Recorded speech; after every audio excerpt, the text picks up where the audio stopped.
Officials say the fire in the 2600 block of West Riverside Avenue is 90% out, following nearly 3 hours of blazing flames across several acres of cornfield.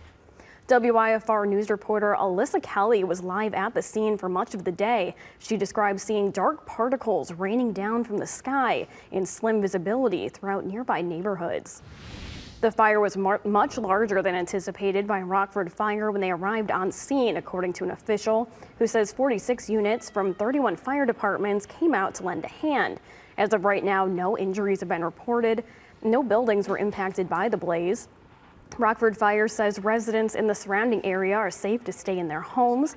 However, drivers should keep an eye out for police officers on scene for traffic control. Several roads will be closed for a few hours, including Owen Center Road from Tullix Road in Elmwood. And Elmwood Road is closed between Rockton and Owen Center. No word as to what sparked the fire, but we'll keep you updated if any more information comes in.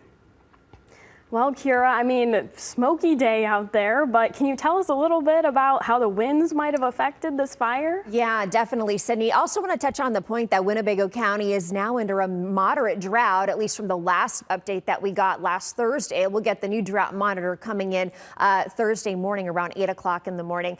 We are looking at some pretty strong winds out there. We go into Roscoe, Martin Exterior's roof cam. Again, you can see those bright sunny skies. Seeing a little bit more cloud cover, kind of moving in from the west, and I do think that will be the trend as we go throughout the evening. But yeah, just to touch on this, it was a very breezy, a very gusty day. We did see some of those peak winds anywhere between 22 and even 29 miles per hour from Monroe to Galena, and right here in Rockford, we did touch 23 miles per hour when it came to those wind gusts earlier today. And even at this hour, we're still looking at sustained winds anywhere between 5 and even say 17 miles per hour. So yes, it's been a breezy day out there, and temperatures are now hovering into the upper 50s. But again, I do think that's probably why that fire was able to spread so quickly and cover quite a bit of real estate. Luckily for us, those winds will be dying down after sunset tonight, but we do have another breezy day in store for tomorrow, maybe even a few showers in the mix. So I'll detail that out in my full forecast coming up in just a bit.